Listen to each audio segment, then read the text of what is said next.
India versus Pakistan அணி மோதின T20 world cup போட்டியில் வந்து நான் வந்து ஜாம்போ ஃபேண்டஸ் விளையாண்டு எப்படி 1 lakhs வின் பண்ணேன் தான் இந்த வீடியோவில் வந்து சொல்லி தரப்போறேன். அதுக்கு முன்னாடி நம்ம சேனல் யாராவது சப்ஸ்கிரைப் பண்ணாமல் இருந்தீங்கன்னா மறக்காம சப்ஸ்கிரைப் பண்ணி பெல் ஐக்கனை வந்து கிளிக் பண்ணி வச்சுங்க. அப்போ தான் நான் போடுற வீடியோ உங்களுக்கு உடனுக்குடன் வரும். இந்த வீடியோவில் வந்து ஃபுல் டீட்டெயில்ஸ் வந்து சொல்ல போகிறேன். ஸோ யாரும் ஸ்கிப் பண்ணாமல் இந்த வீடியோ வந்து ஃபுல்லாக பாருங்கள். டாஸ் வின் பண்ண பாகிஸ்தான் அணி வந்து பவுலிங் வந்து தேர்வு செஞ்சிருப்பாங்க. இந்திய அணி வந்து ஸ்டார்டிங்லேயே பேட்டிங் ஆட வந்து உள்ளே வந்திருப்பாங்க. ஓப்பனர்ஸாக இசான் கிஷன் மற்றும் அபிஷேக் சர்மா 2 பேரும் வந்திருப்பாங்க. நான் அதில் வந்து இசான் கிஷனை வந்து டீமில் எடுத்திருந்து அவருக்கு வந்து கேப்டன்ஸ் ஆப்ஷன் வந்து கொடுத்துருந்தேன்.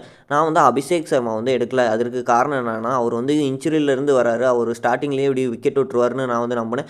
அதே மாதிரி அவர் வந்து ஸ்டார்டிங்லேயே டக் அவுட் ஆகி வெளியேறிட்டார். ஆனால் அனதர் ஓப்பனர் இசான் கிஷனை வந்து பிரித்து எடுத்துட்டாரு. 6-4 6-4 அடித்தா 6-4 மட்டும்தான் அடிப்பான்னு இப்போ அப்படியே பாகிஸ்தான் பவுலர்ஸை போட்டு கிழிச்சு எறிஞ்சிட்டாரு. அதன் காரணமாக அவர் வந்து நமக்கு 338 பாயிண்ட்ஸ் வந்து எடுத்து கொடுத்துருந்தாரு. அவர் தான் ட்ரீம் டீமோட கேப்டனாக இருந்தார்.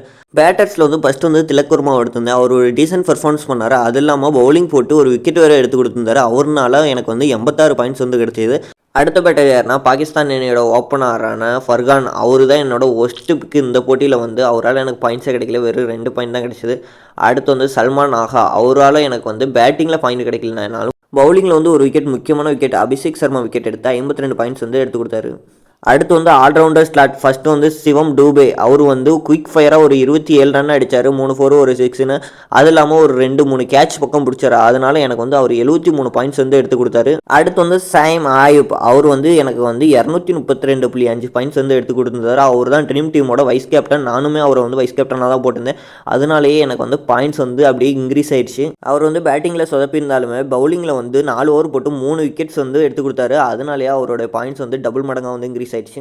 அடுத்து வந்து இந்திய அணியின் backbone captain Hardik Pandya. அவர் வந்து 107 பாயிண்ட்ஸ் வந்து எடுத்து கொடுத்துருந்தாரு. 3 ஓவர் பவுல் பண்ணி 1 மெய்டன் 2 விக்கெட் 107 பாயிண்ட்ஸ் வந்து எடுத்து கொடுத்தாரு. அடுத்த ஆல்ரவுண்டரான அக்சர் பட்டேல். இவருமே நல்லா வந்து பெர்ஃபார்மன்ஸ் பண்ணியிருந்தார் பவுலிங்கில். அதனால அவருக்கு வந்து 83 பாயிண்ட்ஸ் வந்து கிடச்சிது. அடுத்து வந்து பவுலர் ஸ்லாட்டில் வந்து வருண் சக்கரவர்த்தி வந்து எடுத்திருந்தேன். இவர் எப்படியும் 2 விக்கெட் எடுப்பார்னு எனக்கு தெரியும். அதே மாதிரி அவர் வந்து 2 விக்கெட் வந்து எடுத்து கொடுத்தாரு. இன்னொரு பவுலர் யாருன்னா உஸ்மான் தாரிக். எப்படி போடுறாருனே தெரியாமல் கையை நிற்கிறது, ஓடுறது, ஒடியாருதுன்னு வந்து பந்து போட்டு இருந்தார். அவருமே எப்படியும் 1 or 2 விக்கெட்ஸ் எடுப்பார்னு எனக்கு தெரியும். அதனால அவரையுமே டீமில் வச்சுருந்தேன். அவருமே ஒரு விக்கெட் வந்து எடுத்து கொடுத்தாரு. அதனால அவருக்கான பாயிண்ட்ஸுமே வந்து கிடச்சிது. அடுத்ததாக வந்து சாகின் அஃப்ரிடி. இவர் வந்து பவுலிங்கில் என்னதான் சொதப்பிருந்தாலுமே ரன்ஸ் கொடுத்திருந்தாலும் ஒரு விக்கெட் வந்து எடுத்திருந்தாரு. அது இல்லாமல் பேட்டிங்கில் வந்து 21 ரன் வந்து அடிச்சு கொடுத்தாரு. அதனால அவருடைய பாயிண்ட்ஸ் வந்து இன்க்ரீஸ் ஆகி 76 பாயிண்ட்ஸாக வந்து எடுத்து கொடுத்தாரு. ட்ரீம் டீமில் வந்து அவரோட இடத்த வந்து உள்ளே கொண்டு வந்துட்டார். இந்த டீமில் வந்து 11 பேர்த்தில் வந்து ட்ரீம் டீம் வந்து 8 பேர் எடுத்திருந்தேன். அது இல்லாமல் கேப்டன் வைஸ் கேப்டன் வந்து கரெக்டாக போட்டிருந்தேன். இசான் கிஷன் மற்றும் சைம் ஆயுப். அதனால வந்து நான் வந்து டாப்புக்கு வந்துட்டேன். இன்னுமே நான் எடுக்காத அந்த 3 பிளேயர்ஸ் யாருன்னா சூரியகுமார் யாதவ், ஜஸ்பிரீத் பும்ரா மற்றும் உஸ்மான் கான். இவங்க 3 பேர்த்த தான் நான் எடுக்கல. உஸ்மான் கான் வந்து ரொம்பவே கம்மி பர்சன்டேஜில் இருந்தார். 7.7% அந்த சம்திங் தான் இருந்தார். அதனால் அவரால் எந்த பாதிப்புமே கிடையாது.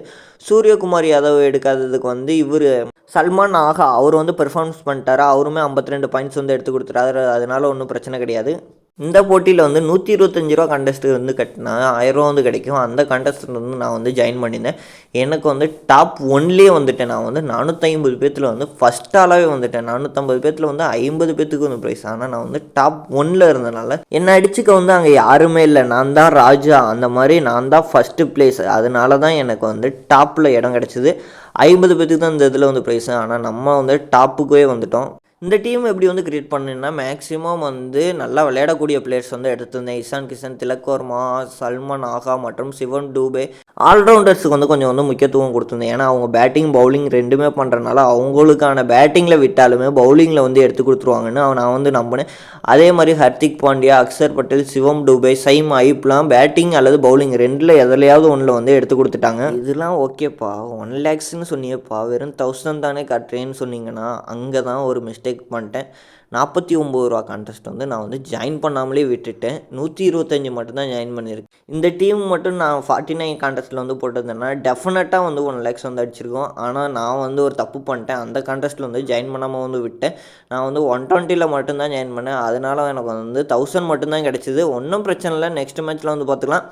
ஆனால் எனக்கு என்ன வருத்தம்னா 49 கான்டெஸ்ட்டில் வந்து ஜாயின் பண்ணியிருந்தேன். நான் எடுத்த டீமுக்கு வந்து பெஸ்ட்டு 1179.5 பாயிண்ட் வந்து எனக்கு வந்து கிடச்சிருக்கு. இதுதான் டாப்பில் இருந்திருக்கும். என்ன ஒரு மிஸ்டேக்னா ஃபர்கானை மட்டும் தூக்கிட்டு வேறு யாராவது சூரியகுமார் யாதவ், ஜஸ்பிரீத் பும்ரா அந்த மாதிரி ஒரு பிளேயர்ஸை மட்டும் எடுத்திருந்தேன்னா இந்த டீமை அடிச்சுக்கிறது வந்து டீமே இருந்திருக்காரு. பட் இருந்தாலும் பரவாயில்ல, நமக்கு வந்ததை வச்சு லாபம்ன்ட்டு சந்தோஷமாக இருக்க வேண்டியதான்.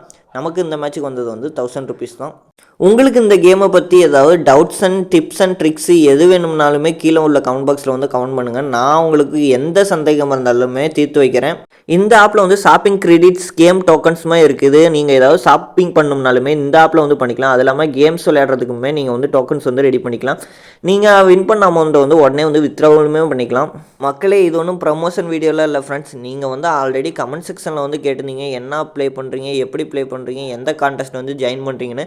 அதனால தான் நான் வந்து இந்த வீடியோ வந்து மேக் பண்ணி போட்டேன். இன்னுமே ஏதாவது டவுட்ஸ் வந்து இருந்ததுன்னா கமெண்டில் கேளுங்க. நான் உங்களுக்கு வந்து உங்கள் சந்தேகத்தை அனைத்துமே தீர்த்து வைக்கிறேன். நிறைய பேர் வந்து இந்த ஆப்போட லிங்க் கொடு ப்ரோன்னு கேட்டுகிட்டே இருக்கீங்க. உங்களுக்கோசரமே இந்த ஆப்போட லிங்க் வந்து நான் வந்து டிஸ்கிரிப்ஷனில் வந்து கொடுக்குறேன். உங்களுக்கு தேவைப்பட்டதுன்னா மட்டும் இன்ஸ்டால் பண்ணி விளையாண்டு பாருங்கள். இதில் கடைசியாக ஒன்று சொல்லிக்கிறேன், இந்த ஆப்பில் வந்து மணி இழக்கிறதுக்கான வாய்ப்புமே ரொம்ப அதிகமாக இருக்குது. நீங்கள் பார்த்து தான் கேம் வந்து ப்ளே பண்ணுற மாதிரி இருக்கும். உங்களுக்கு வந்து ஆல்ரெடி இந்த கேம்ஸ் ஃபேண்டசி இதெல்லாம் இன்ட்ரெஸ்ட் இருந்தால் மட்டும் நீங்கள் வந்து இன்ஸ்டால் பண்ணி விளையாண்டு பாருங்கள். தேங்க்ஸ் ஃபார் வாட்சிங். நெக்ஸ்ட் வீடியோவில் வந்து சந்திக்கலாம்.